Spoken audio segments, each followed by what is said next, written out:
probably expect a repeat. Do you feel any added pressure there, or are you just focused on what you're going to do?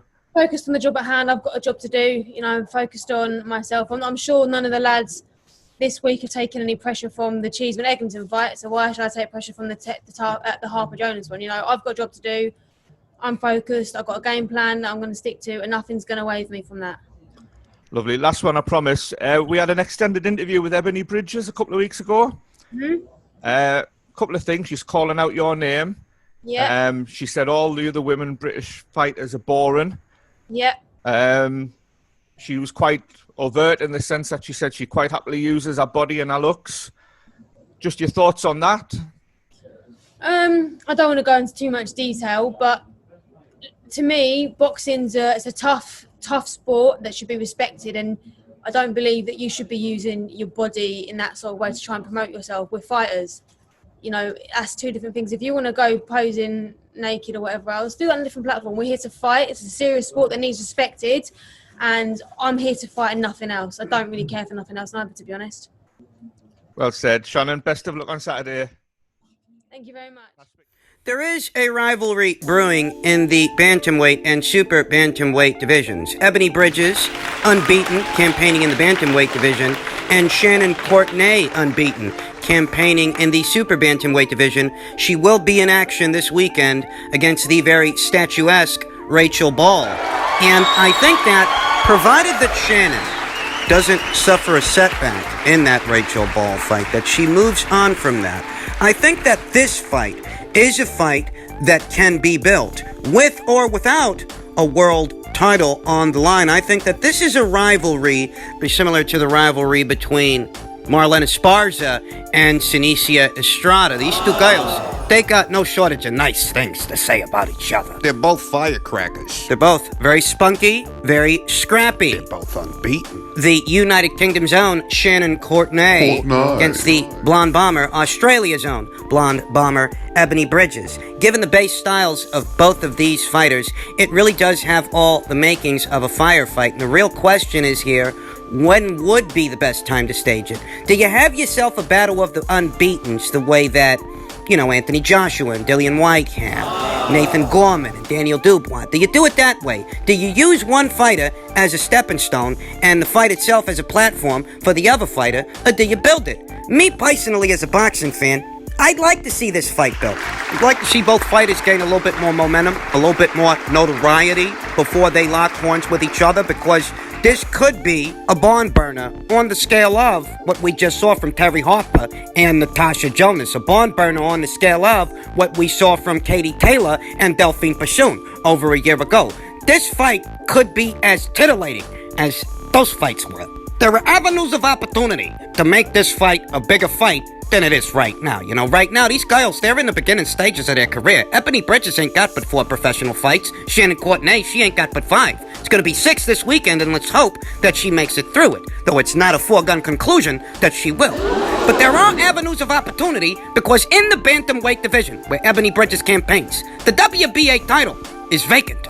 Ebony's fought too green to lock horns with Mariana Juarez or Maria Cecilia Roman or Daniela Bermudez. She ain't got nowhere near the experience to be in the ring with those girls.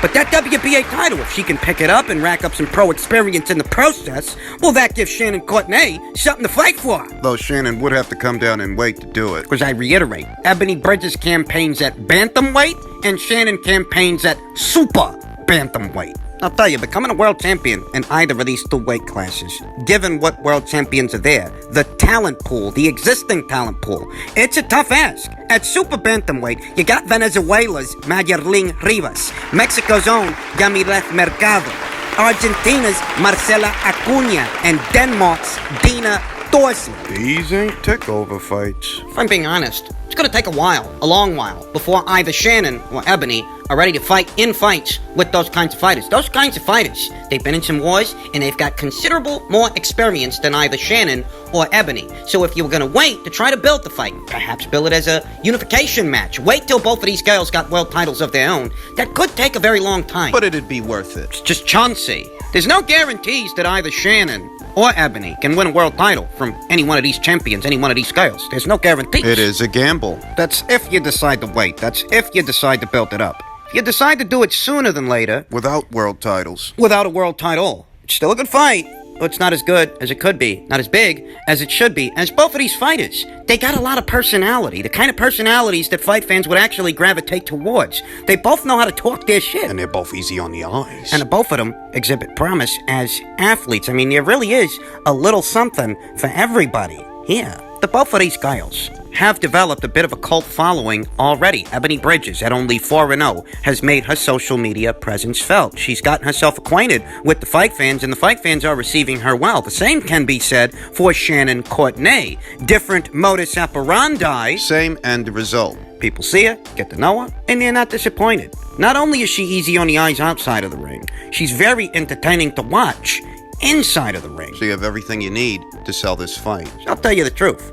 This is a fight that I'd tune in to see whether it happens sooner or later. It's just that, given the potential it has to garner attention for the sport, which the sport needs, you don't want to fritter away a golden opportunity hastily. That if you are going to have these two girls fight, regardless of when, sooner, later, whatever, I want to see a sit-down. I want to see a face-to-face. I want to see a gloves are off with Johnny Nelson. I want Shannon Courtenay talking her shit, and I want Ebony Bridges talking her shit. Because this is that kind of fight. They had Joseph Parker on the gloves are off. A guy who's a good boxer, former champion, no doubt about it, but he's got the personality of warm oatmeal. You won't get that from these two girls. Believe you me. You'll get us the kind of banter that helps to sell the match. So if Shannon makes it past Rachel this weekend, this is a fight to keep your eyes on. This is a fight that we could see in the near future. In other news, I'm sure you guys have heard already that Vasyl Lomachenko is voluntarily taking a pay cut to help the Teofimo Lopez deal. Bob Arum was quoted as saying, "Teofimo is a great guy and we will continue to promote his fights. But I think Teofimo is beginning to realize that his aspirations as far as how much his purse should be was based on selling tickets in an arena to as much as $2.5 or $3 million. Plus the closed circuit, another $1 million. Those revenue streams are gone, but that doesn't mean that he shouldn't get a big purse, and he is getting a big purse. But you obviously can't pay the man what you would be able to otherwise if you had a gate and closed circuit revenue. It's as simple as that. Now, it's difficult when you're dealing with young men or women who don't have a financial background and have done what fighters have done traditionally over the last number of years. What kind of fighter I am, that determines what I'm worth, and that's what promoters will pay me. That's all well and good when we are working with all the revenue streams, but at this time, we're not. So they have got to get really good purses. We never cut anybody below their minimums. And knowing Teofimo and knowing what a good young man he is, we will conclude a deal with him shortly. As far as Lomachenko is concerned, he has a contract with us. A long-term contract for substantial numbers based on the level of fights. He has voluntarily, under these circumstances, reduced his own purse in order to get the fight done. When asked if $3.5 million was a good estimate for Loma's paycheck, Arum answered, "That's not too far from the truth. Although it's confidential." Listen, I know that it might seem like I've been one of the guys who's been hard on Teofimo throughout this entire ordeal. In truth, I understand him wanting more money for what is the biggest fight of his career. I understand him arguing on his own behalf, and I even understand him perhaps wanting to wait until the crowds come back to have the fight so that it can be worth everything it should be worth. I get all of that. I understand it. It's just that when you call out someone for as long as Teofimo has called out Vasyl Lomachenko, you create the enthusiasm, you create the energy, the buzz, and the expectation. Thus, you are required to deliver. You got everybody all excited about this thing, and now it seems like you're the one that's holding it up. Due to circumstances that are out of Bob Arum's control, out of Vasyl Lomachenko's control, because everybody's heightened. It ain't just you, it's not just your place that's affected, it's his place too. This isn't ideal for anybody. So what you can do is you can back yourself and bite the bullet. You take what money is on the table for you now, and you deliver. You deliver what you promised. You can do that, or you can wait. You can wait for the crowds to come back so that you'll get the full financial incentive this fight provides. But what you can't do is complain.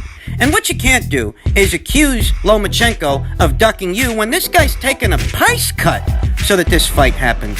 If this guy being protected from you, anything of the sort, I don't think he'd be taking the financial hit to ensure that you get paid so that you show up. It's the same thing Katie Taylor did. The exact same thing. Katie Taylor decided to take the financial hit from her own purse to ensure that Amanda Serrano would get her full purse. Essentially, she took the hit for her to ensure that the fight happens. Now, we know that Amanda Serrano chose to go the other way.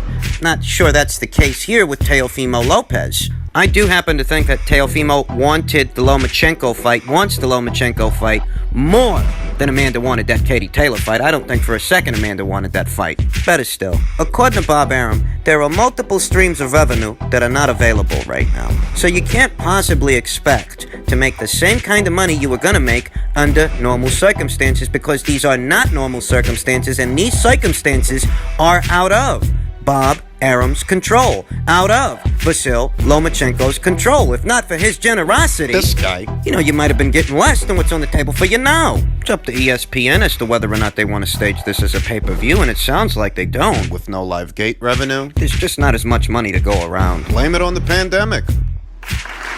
And finally, per a tweet from Chris Mannix, news broke yesterday that Regis Prograis is finalizing a separation agreement with promoter Lou DiBella. Prograis, who had one fight left on his deal with DiBella, will become a promotional free agent. Among the options for Prograis, per sources, is a deal with the PBC. There have been discussions about a fight between Prograis and Juan Heraldez. If Prograis beats Heraldez, a future opponent could be Adrian Broner. Am I supposed to be excited? That's supposed to be the good part. An Adrian Broner fight. Adrian Broner hasn't won a fight in over 3 years. All right. And he hasn't had a fight in over a year, well over a year now. He's coming off that loss to Manny Pacquiao. So mentioning him as a potential opponent option for Regis Prograis doesn't seem all that interesting to me. Broner gets a lot of his marquee value not from winning fights or competing at the elite level, but for running his mouth. And I think that shtick has all but worn out its welcome. This guy don't take his job seriously. Wasn't he saying not that long ago he was going to retire to be a rapper, and in order to get him back in the ring, Stefan Espinoza and Al Heyman would have to give him $20 million? Something like that. I think he told Eddie Hearn something very similar in reference to a potential Devin Haney fight. Make no mistake, there is some value associated with an Adrian Broner fight. I mean, I think a fight like that could get you maybe $2 million. I think it could. I'm just not sure how much of that value, that residual value, is left when by now we all know that Adrian Broner puts on underwhelming performances. He's not going out there to perform. He's not. So if the idea is to sign on to the PBC and Adrian Broner is the added incentive, this is what you're working towards. This is the fight that you're building. A fight with a guy who hasn't won a fight in 3 years and hasn't even had a fight in over a year. This is it. This is your alternative to going to the top rank side of things, where you can either get a rematch with Josh Taylor or a crack at the undisputed title when the winner of Jose Ramirez versus Josh Taylor emerges. You know they're set to have that fight later on this year, towards the end. Jose's got to get past Victor Postol, and Josh has got to get past Apinun Konsung, and once they do, they're going to lock horns with each other before the year is out. Fighting Adrian Broner is the alternative to fighting for the undisputed 140-pound title? Undisputed 140-pound titles. Right now, I don't know that by the time this video is uploaded, Regis Prograis will have made his decision to either go to the top rank side of things or the PBC side of things. I don't know. All I can tell you is what I think, and if you want to know what I think, and you're here, so I'll assume that you do, I think that going to the PBC side of things for the promise of an Adrian Broner fight and what could be eventual access to their welterweight stable of fighters. Well, that takes Josh and Jose off the table. Takes Terrence Crawford off the table, too. I thought you wanted to fight that guy. I guess not. I mean, it's not that there's not an added benefit to going over to the PBC side of things. There is. Eventual access to their welterweight stable of fighters, the access that Terrence Crawford ain't got. That's certainly something to consider, that you're not going to be campaigning at 140 pounds forever. At some point, you are going to move up, and when you do, you don't want to get frozen out the way Terrence is being frozen out. So there is that to consider. But for the here and now, the immediate future, what are we actually talking about? A fight with Juan Heraldez that's supposed to be built up for an Adrian Broner fight?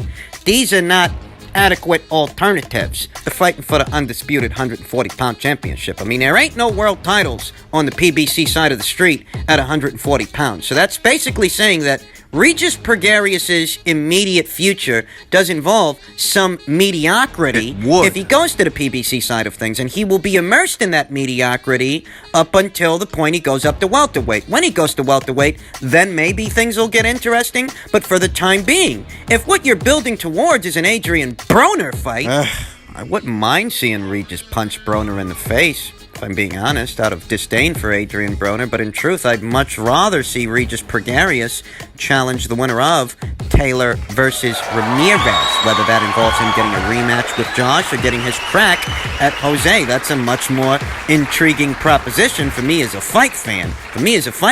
I don't take Adrian Broner seriously as an athlete. I don't think he takes himself seriously as an athlete, if I'm being honest, so why would that be more intriguing than Regis versus the top-ranked stable of junior welterweight fighters? I mean, as a fight fan, no, I'd rather see Regis fighting Josh again or Jose. Regis is free to do whatever the fuck he wants, and he's free to get whatever the fuck he wants to get out of his career, whether he goes to Top Rank or the PBC. It's up to him, it's his decision, and all we can do is react to it. That's what I'm doing. That I'd have a better reaction to Regis going to Top Rank than I would Regis going to the PBC, because if he's going to the PBC, okay, well, what are you going to be involved in the PBC one? Juan Heraldez and Adrian Broner. I don't give a fuck about either of those fights. Fuck those fights. You go over there, you're isolated from everybody else. No Josh Taylor, no Jose Ramirez, no Baranchik, no Guyasov, no nothing. Nada. Adrian Broner's supposed to be the substitute for that? The guy hasn't won a fight in over 3 years. Hasn't even been in a fight in, well, over a year. It's going on 2 now. He's coming off a loss. What's the selling point in that fight? What is the selling point there? So look, Regis can do what he wants, and that's what he's going to do. All we can do is react to it.